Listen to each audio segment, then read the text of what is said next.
I have no disclosures. So the objectives of this talk are to understand how malnutrition may affect the body, the differences between enteral and parenteral nutrition, and the many variables that need to be weighed for safety and efficacy in implementing home nutrition support, including initiation and weaning off nutrition support. So it's common to have co-occurring mast cell activation syndrome, POTS, disorders of the gut-brain interaction, along with Ehlers-Danlos. Nutrition deficits are common. Some individuals may require nutrition support, including tube feeding or IV nutrition. Nutrition support should be provided in the least invasive approach as possible, and we need to continue to reassess risks and benefits for more invasive approaches. So as you can see, there are a multitude of common bothersome GI issues within the Ehlers-Danlos population, and these can lead to multiple nutrition challenges, which can lead to malnutrition.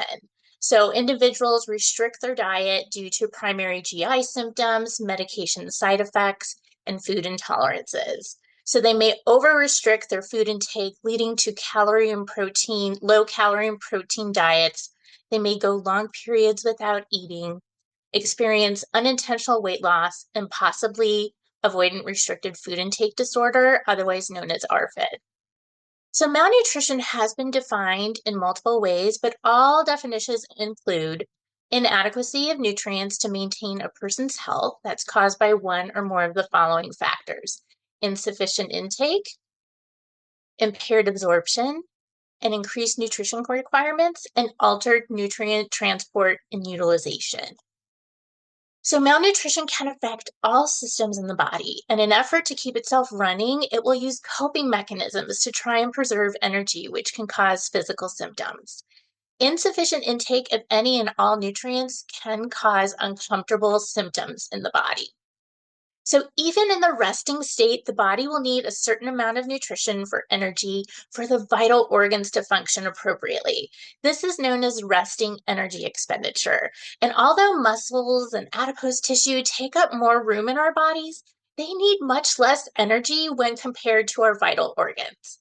The brain, liver, kidneys, and heart account for 60 to 70% of that resting energy expenditure. So if the body isn't receiving adequate nutrition, the vital organs are slowed and damage can be done to the body. So some examples of physical symptoms someone may feel in the setting of malnutrition are as follows. This is not an inclusive list, and this may include new symptoms for some people, and it may have like baseline symptoms that get worse. So let's start with our muscles. The brain needs glucose to function. In the setting of inadequate nutrition intake, the body will break down its own muscle for energy to keep the brain running. And so you'll experience a loss in muscle tissue, which can lead to weakness, fatigue, etc. And in this population, it may not be easy to replenish that muscle tissue. Digestion is slowed down to preserve energy. Slow digestion leads to multiple GI symptoms: abnormal fullness, bloating, nausea, vomiting, constipation, reflux, and abdominal pain. Your body may lower its own body temperature to conserve energy, so you may feel colder than your friends and family that are in the same room with you, or you may notice that when you take your temperature on a thermometer, it may be a little lower than it normally is. So since the body is prioritizing the vital organs, there's decreased blood flow to the extremities. So heart rate and blood pressure can drop. It can be difficult to adapt from position changes, dizziness, and very cold hands and feet. You or your loved ones may notice a change in your personality. You may experience depression, anxiety, insomnia, memory issues, difficulty concentrating. The good news is these symptoms can be improved over time with appropriate nutrition rehabilitation. So having these issues can lead to conversations about other modes of nutrition, including nutrition support. So I'm going to be talking about tube feeding and IV nutrition. The following information does not include an inclusive list of products. None of the products are superior or inferior to the others. No product names will be used, and none of the information is meant to be direct medical advice. And here's another little disclaimer. I don't like how nutrition support has been portrayed in some social media accounts that I've seen. Let's just say I've seen a little bit of a lackadaisical view. And so my goal is to give you ideas to discuss with your team so that you can really weigh the pros and cons and make a good individualized plan for yourself. So, what is nutrition support? Well, the first way is called enteral nutrition. This is when the person is fed a nutritionally complete formula through a feeding tube that's delivered either in the stomach or the small bowel.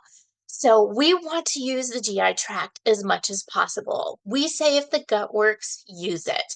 If the gut doesn't work, the individual can be fed a second way, which is called central parenteral nutrition, CPN. And this is given through a central venous catheter. So nutrition support can be life-saving, but there's many decisions that need to be made to ensure you're getting a good individualized plan. So some things to think about and talk about. Would the individual benefit more from a feeding tube versus a central venous catheter? Why? What type? Would it be temporary versus permanent? Would the tube go in the stomach or the small bowel? What type of doctor would place this? What type of procedure would be used?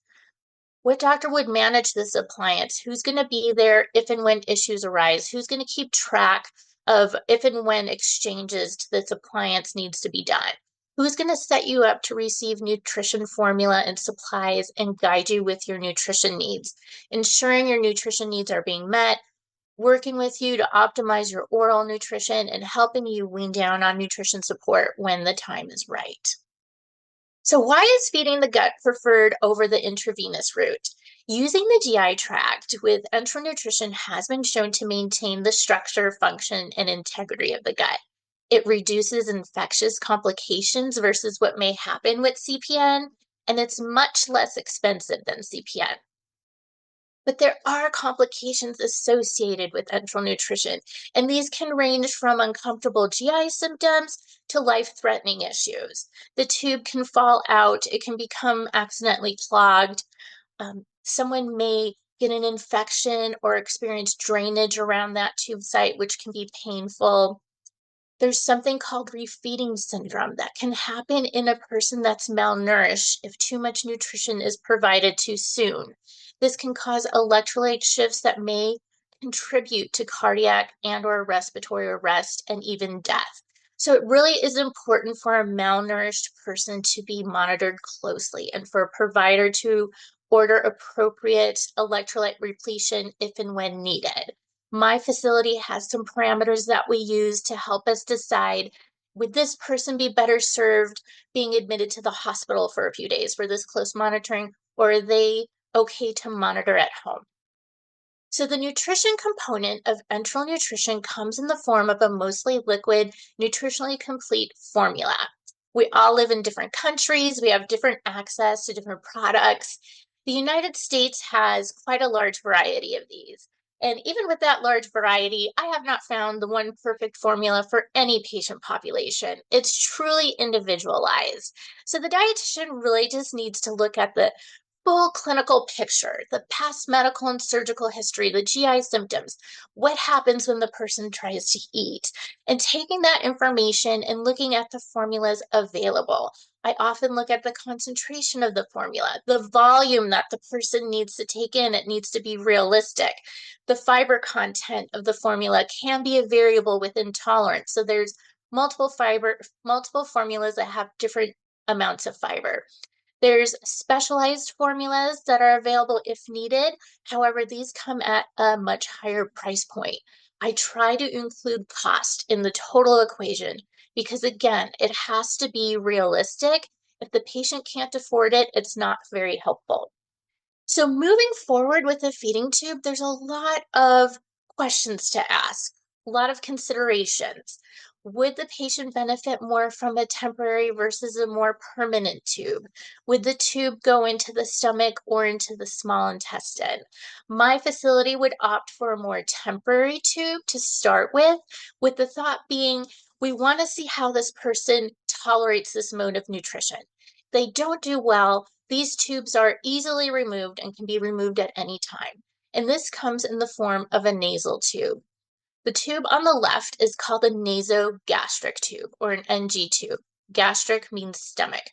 It starts in the nose, it goes down the esophagus, and it feeds into the stomach. So when we feed into the stomach, we can simulate meals, breakfast, lunch, dinner, snacks, just like we do with oral food. So this type of tube may be beneficial for someone that's having a swallowing issue. But if someone is having other GI issues such as nausea, vomiting, abnormal fullness, they may benefit from being fed below the stomach. So the tube on the right is called a nasal jejunal tube or an NJ tube. Jejunum is the second portion of the small intestine.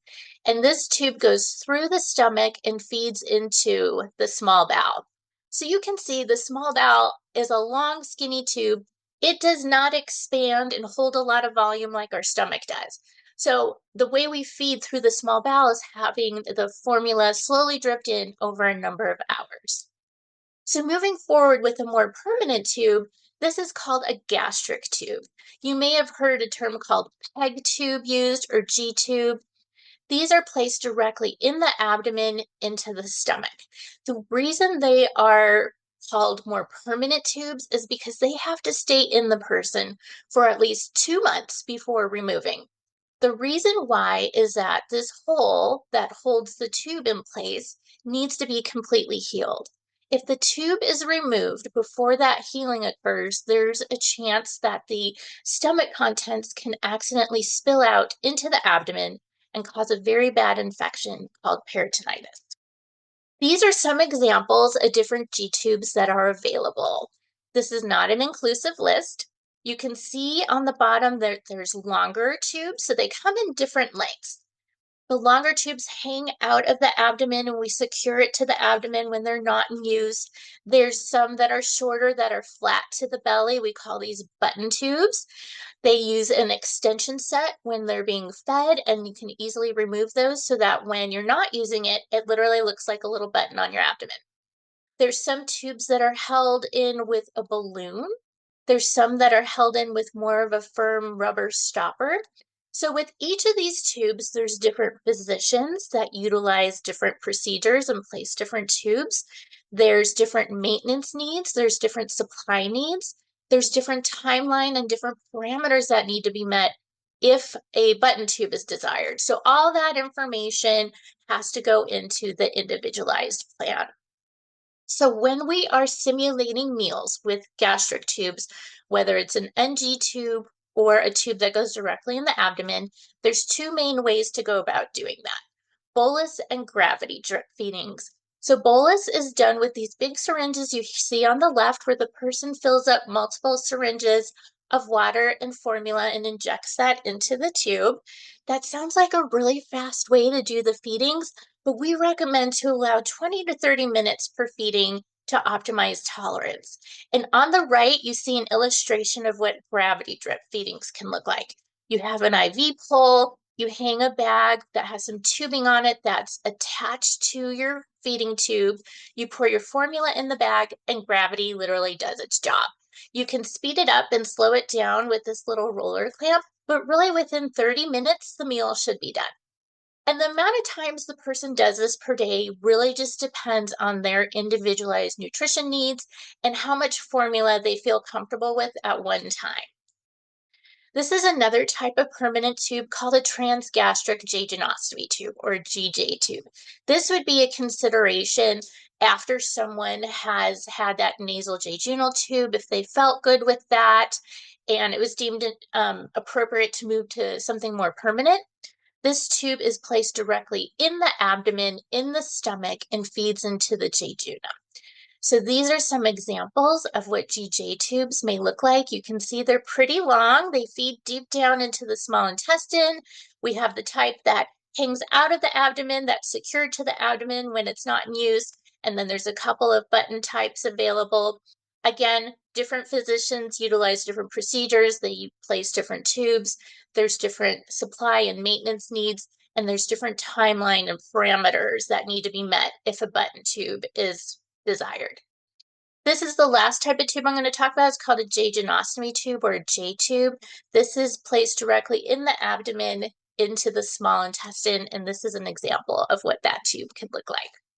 So when we feed into the small intestine, the formula is slowly dripped in with a feeding pump. And these are some examples of feeding pumps that we use in the United States in the home environment. They come with a backpack carrying case. You can do this on the go. And the amount of time that someone would use this per day, again, is dependent on their tolerance and their nutrition needs. So if someone did not tolerate enteral nutrition, IV nutrition or CPN can be considered, but I recommend that all I's are dotted, all T's are crossed. There are a lot more risks with CPN than enteral nutrition. It would be great if someone were able to work with a dietitian that understands nutrition support and really understands these types of nutrition challenges, just to see if there's anything else to try to really optimize the oral and enteral intake. So the complications related to CPN are much more than enteral nutrition. There's that risk of refeeding syndrome, just like we talked about with enteral nutrition. With CPN initiation, my facility will usually opt to admit someone to the hospital for a couple days just to ensure that close monitoring. CPN is considered a high alert medication. This means there's increased risk of causing significant patient harm when used in error, and there's risks of errors during the prescription, transcription, and preparation process. There's also risks of the possibility of an infection in that central venous catheter that can land the patient in the ICU or possibly lead to death. There's also a risk if someone had too many infections over time that those lines had to be replaced multiple times, that they could actually run out of spots to place them. And there's a risk of liver disease with long-term CPN use. This is an example of what CPN can look like, and it can vary from where we live and different brands, but just to kind of give you an idea, again, you can do this on the go. These are different types of central venous catheters that are used, 2 in the chest, 1 in the arm. Good news is we would never place one in the neck in this home population. So you can see where these IVs start, but you can't see where they end. They end in a big vein that's near the heart. So this is called a PICC line, which starts in the arm, and you can see it feeds all the way up to this big vein by the heart. And the reason it has to be so close to the heart like that to use that big vein is because the fluid of the CPN is so concentrated that it's not safe to put through a regular vein. So you can see how this is much more invasive than having a feeding tube. This type of catheter is called a port. It's placed in the chest under the skin. And when it's not in use, it just looks like a little bump under the skin. When it is in use, there's a needle that has tubing attached to it with a dressing on it. We have found from experience that this is not ideal for most people for home parenteral nutrition because it has to be used every day and the skin can get very irritated very easily, and that can put someone at risk for infection. This is called an external catheter or tunneled catheter. This is also placed in the chest. I would say this is the most common line that we use at my facility with our home parenteral patients, although we recommend a single, not a double, to decrease the risk of infection. So nutrition support may not have to be forever. It's important to work with your team to set up a plan for weaning off the nutrition support. And remember, you can still be optimizing your oral diet throughout this time. So once your weight restored, your malnutrition and GI symptoms are improved, we can start decreasing that nutrition support and increasing the oral diet. And this would just be an individualized plan with close monitoring from your team. So it's not recommended to stop it abruptly if it's not necessary, and just utilizing that time with working with someone, with decreasing the nutrition support over time and increasing your oral diet. That's really what's going to be what sets you up for success. And that's what we want. We want you set up for success with your own individualized nutrition plan. Thank you so much for your attention.